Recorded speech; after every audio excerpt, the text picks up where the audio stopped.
So give me a reason to prove me wrong, to wash this memory clean. Let the floods cross the distance in your eyes. So that's the kind of place you have to go to. That's essentially in the more vowel register, I would say.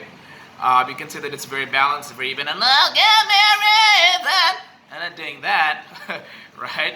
It's very balanced, very smooth, okay? Now, although I'm a huge advocate of those types of sound union, that helped me to get to this level, okay? Because that part, that pharyngeal twang, bright sound helps, get proper chord closure. But that's the kind of ideal place you want to be at.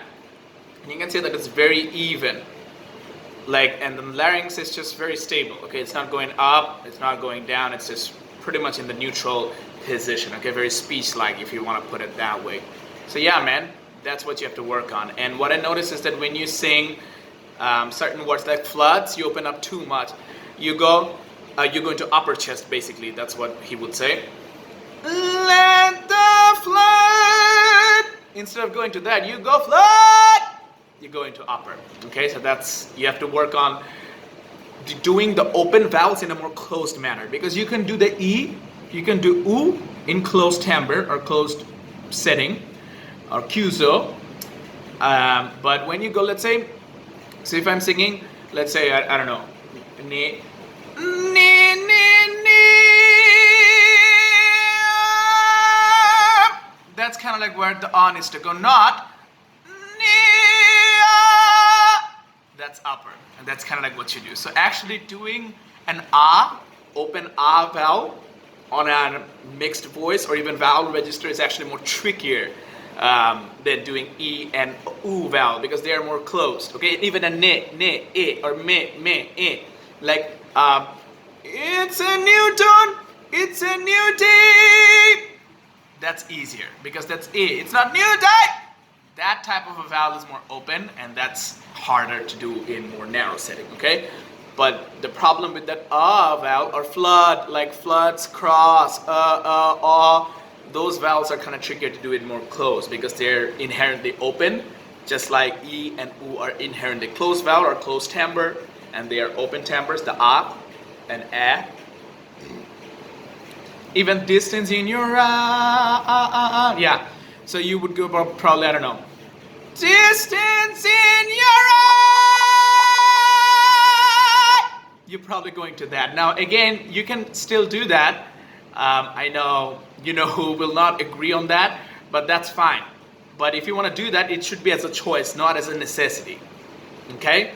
But for you right now, I wouldn't recommend that one. Okay, definitely not. That's just going to throw you off. Okay, so stay more close. You have to get the vowel in a more closed timbre, in a more mixed voice, even vowel register, and try to sing more legato, in the sense that you say distance, not distance. Don't launch too harsh on the consonant. That's one of your main issues, I would say, when you sing. Okay, so yeah. Another thing you can do actually to check is you sing on a high note. So let's say if I'm going, give me a reason. So give me a reason to prove me wrong. Lost it at the wrong. Did you hear that? Prove me wrong. That's more in a more mixed voice, even vowel register. To wash this memory clean, let the floods cross. Okay?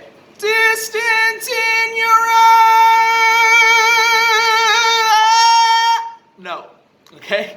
So you can see that I just sang that entire phrase on a B flat 4. Not super high larynx. Not like that. Right in the middle. And I got to that by working my pharyngeal. Getting that stronger, because I told you from the get-go, that's a very important thing. You had that and then you lost it, and because you kind of like lost that, now you're having struggles with the high notes, because that pharyngeal is super important, okay, in my opinion. And because I have that built up, I have a strong chest. Hey! I have that strong.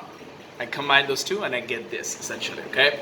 So yeah, man, hopefully you find this video helpful. Let me know, and I'll see you on the next one.